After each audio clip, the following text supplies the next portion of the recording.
Is media literacy dead? No, but sometimes it seems like it. I've seen a lot of people saying a lot of different things, like the main character of a movie is bad, therefore the movie is bad, or something like if a male director makes a movie about a female, then that's bad because how could they possibly know, the perspective of a woman, or vice versa. This type of stuff is very common now, and it's really annoying. Also, I'm going to take my glasses off because I don't like the glare. It bothers me while I'm editing.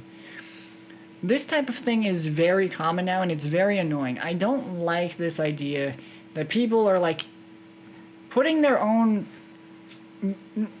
Hopefully, you understand what I say. What I mean by I say this, putting their own beliefs and ideas into the character. I mean, the character does something different. They basically say, well, they think differently. The character is bad. I don't like that. Character bad now. Movie bad. And it's very silly. The reason I'm bringing this up mainly is because I keep seeing people talk about Poor Things. Even though that movie came out so long ago, this conversation is still being had where they keep calling movies sexist for the amount of sex in the movie and the way the movie portrays the main character, Bella. Well, here's the problem. The movie is quite literally about Bella becoming independent. That is the entire central focus of the film. It is her getting away from all these controlling men. So I'm just curious on how do we get to this sexist point. It's very odd. That's kind of annoying. I don't know why we're doing this thing where, like, you can't tell an original story or a story at all without someone coming along and being like, well, the story is going over bad things. I don't like bad things. Bad things mean movie bad, and make a whole big stink about how the movie is actually, like, problematic or some bullshit, and it's like, these movies are, one, not real. That's important. Two, the message of these movies is quite literally the opposite of what you were saying. And three, what are we talking about? I've also seen people say that Anora is like glorifying sex workers, which is, I mean, how did we get there? I'll be honest. I don't even know what to say about that one. One of my favorite examples is when people say Old Boy is sexist because that just makes sense. When you really put the dots together and, there's a guy trapped in a room for 20 years and he escapes that room and he sees a woman for the first time and he has a crazy reaction. That's, sexist ass movie. What can I say?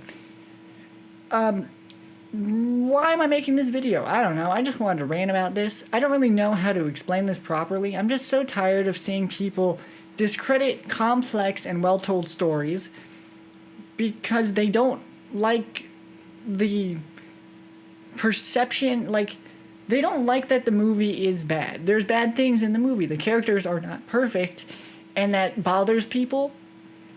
It's weird because you can't tackle actual issues or tell an actual story about an actual problem without having the actual problem in the movie.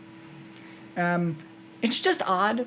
I wish people would allow art to speak for itself rather than look at the art and then look to the left of them or the right of them and say, oh man, that in the real world, that's bad.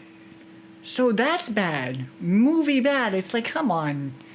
You're supposed to take lessons away from movies. Not all movies, obviously. Some movies are like, I don't know, The Raid. The lesson to take away is he's kicking their ass. This is awesome. Thank God for movies that are like that. They're really fun. I don't know what the point of this video really is. Just like, I wish people would enjoy movies and actually talk about them in a more constructive way than just, hey, I don't agree with this movie because I have my own beliefs. And it's like, that's not the right way to engage with the movie. You're supposed to take what the movie is showing you and say, that's really interesting, and talk about the plot and the characters and all this. And you can talk about how it connects to your real life, but at the end of the day, the movie exists within the movie. And movie can be very powerful, where it's like, teaches you a lesson, or, tells a very powerful story about something you might not have known.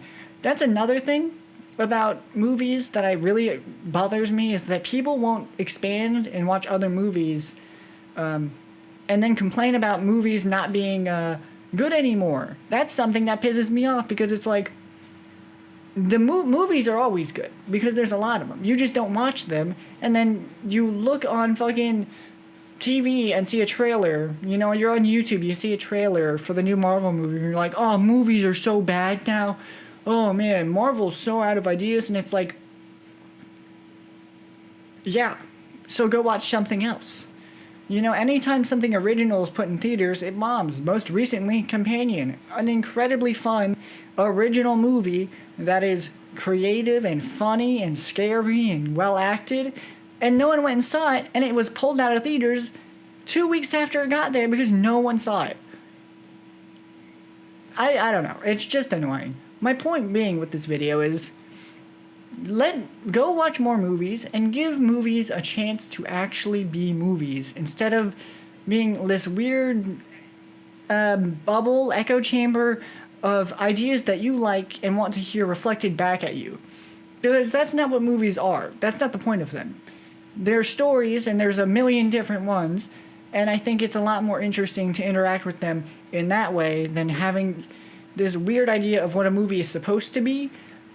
Instead of having this idea that a movie can be whatever it wants, and that's way more interesting. I'm just kind of rambling. I hope I made some sense. Let me know what you think in the comments if I made no sense or don't. Thanks for watching.